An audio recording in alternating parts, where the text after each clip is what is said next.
Na mtazamaji, na kwa hivi sasa ni uhakika ukiangalia kinachoendelea bungeni ni kwamba mambo yamebadilika.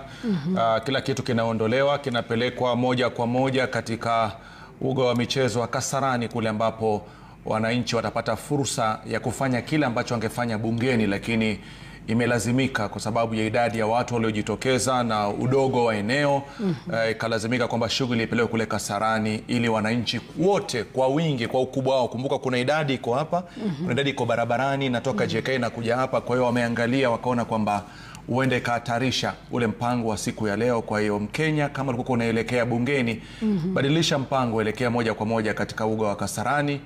Hapo utaenda kupata. Kumbuka kamati ile ambayo ilikuwa inaongozwa na naibu wa rais bwana Profesa Kithure Kindiki imetoa tangazo rasmi kwamba shughuli zilikuwa zifanyike bungeni leo zinapelekwa